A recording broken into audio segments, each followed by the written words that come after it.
What's going on, everybody? It is Monday morning. Um, and this is my thesis for the day. And I've gone in 5 minis willing to hold this trade until I'm either stopped out or we hit target. So here is why. Okay. Um,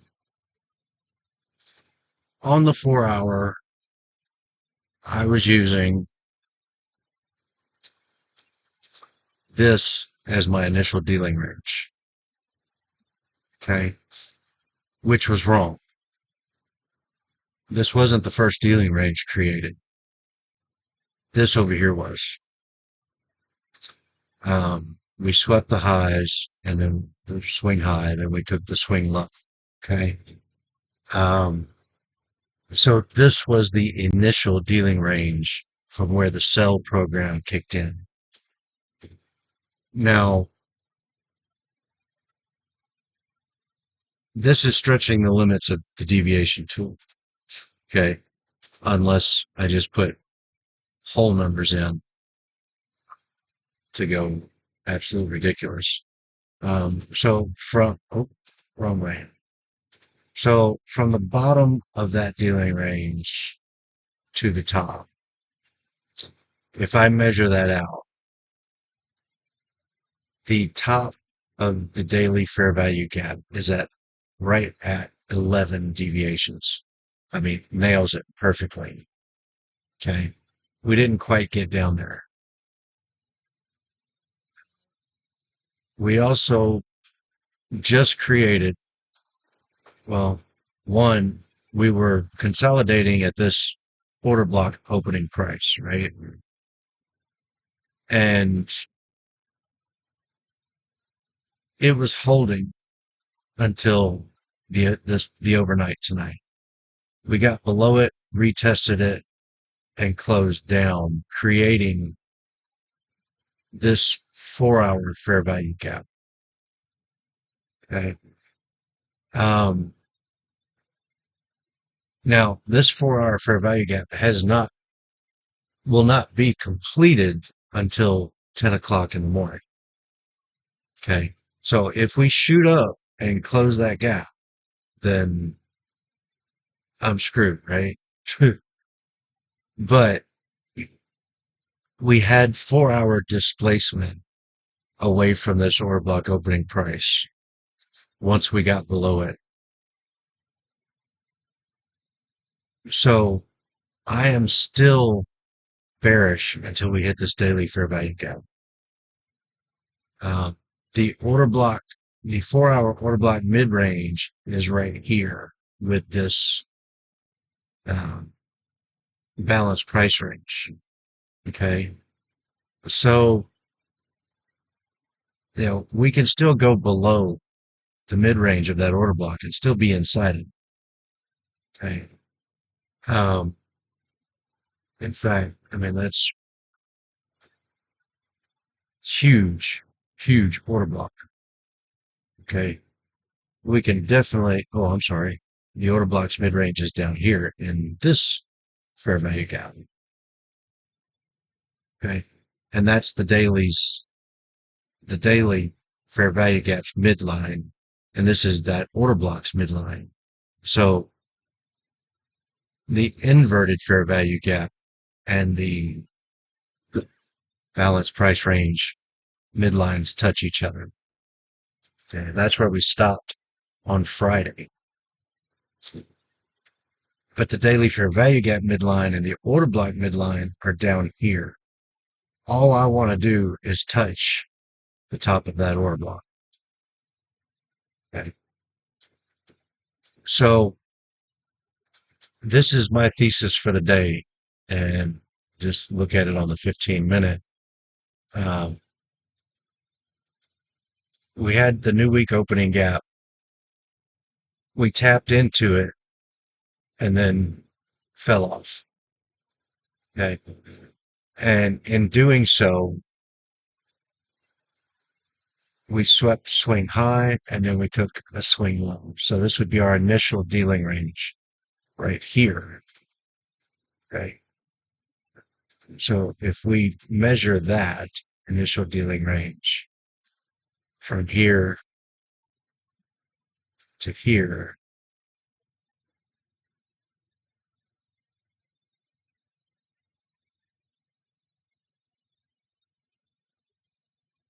okay, this deviation line, let's just move this out of the way. The 7 standard deviation line puts us just right around that daily fair value gap. Okay. So I like that. It does kind of give some confluence there. Um,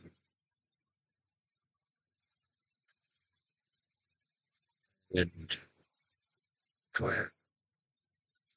That one too. All right.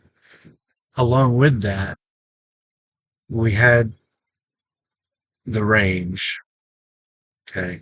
We displaced, making the gap. We pushed up to it, ranged, and then displaced down below this range as well. Okay.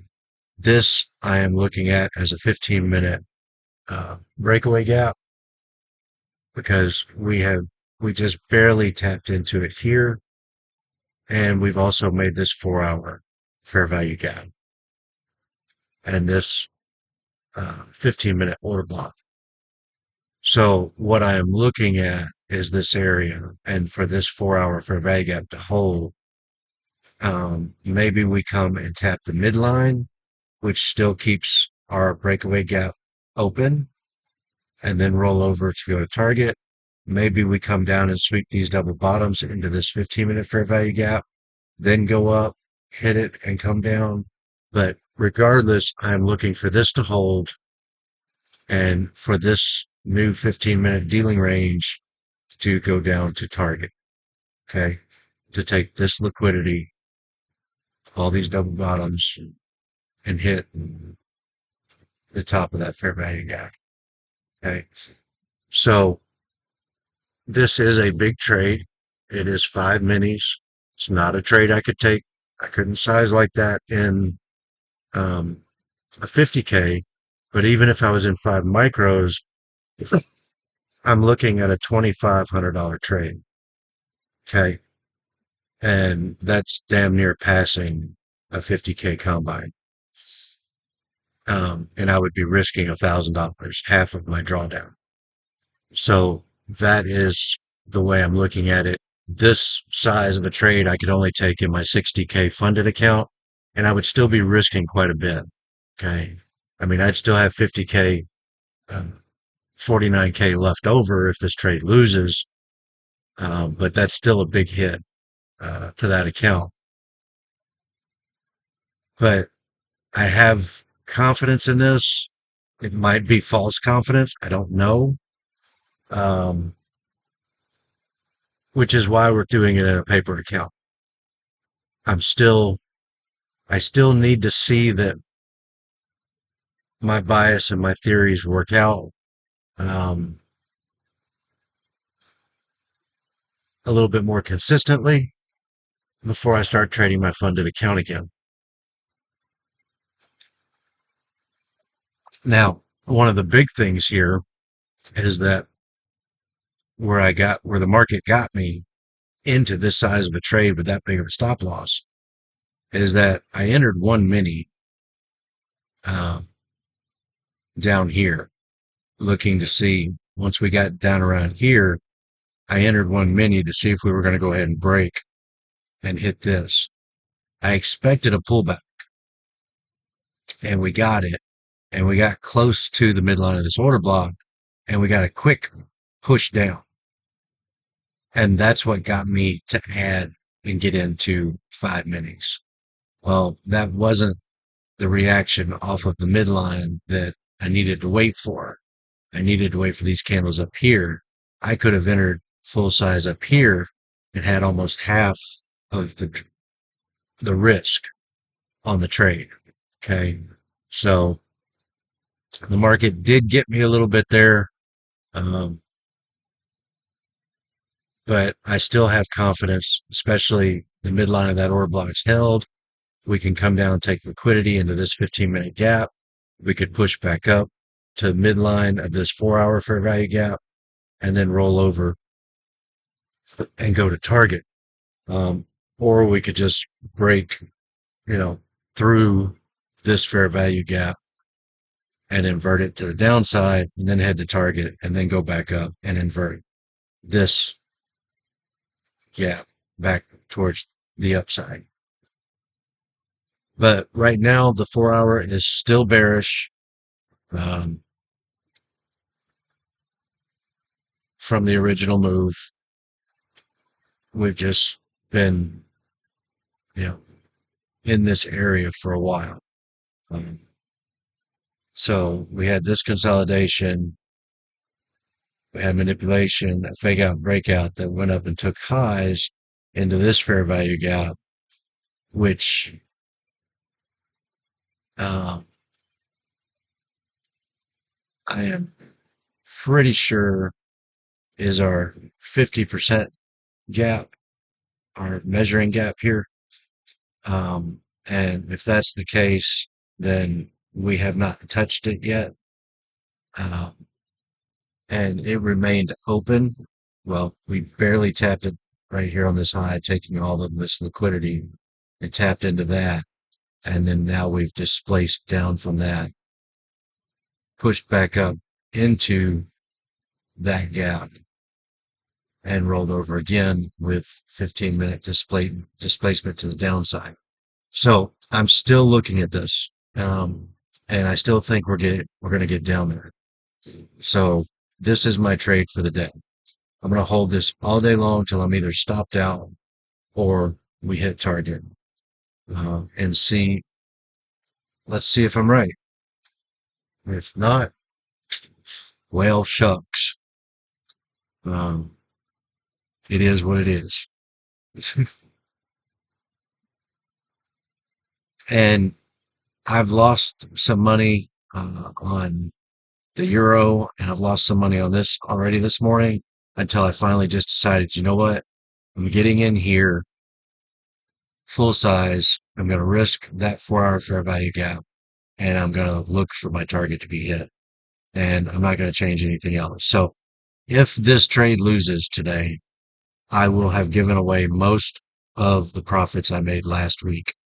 I will still be up around $7,000, but considering I made 23,000 last week, that's not very good. Uh, and that is just impatience trying to trade from level to level instead of saying, you know what? Here's my, here's where I'm wrong. If we invert this 4-hour fair value gap, and this is my target. That's what I need to trade. That's the trade I need to put on, and that's the trade I need to let run. So if we do, obviously this is more than what I made last week, and I'm still up $17,000 from last week. So we will definitely have a good start to this week underway. Um, and we're not going to be looking to take this big of a trade again. This should have been cut in half by waiting and being more patient for the midline of that order block and the bottom of the fair value gap to get touched, which we didn't do. Okay, so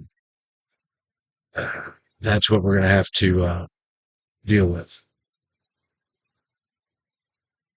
That was unforced error on my part. Okay. So we're coming down into this 15-minute fair value gap, swiping the lows at right around 8 o'clock and coming into 8:30, the market open. We don't have any news today. So the market's free to move however it wants to move. We are at 234. We're at 50% of our movement from here. So if we were to say that's 50% of the movement today, when we go down to here, that would be pretty much a full day's movement. Okay. Because we are at 50% of this entire move. 433 would be the entire move to get down to that fair value gap. Our daily range is 461 and we started up here. So it would be a full day of trading as far as average daily range. And let's just see if we get there. I don't expect it to go straight down there. We're going to have some bumps in the road with all of this stuff around here. Um, but let's see what happens.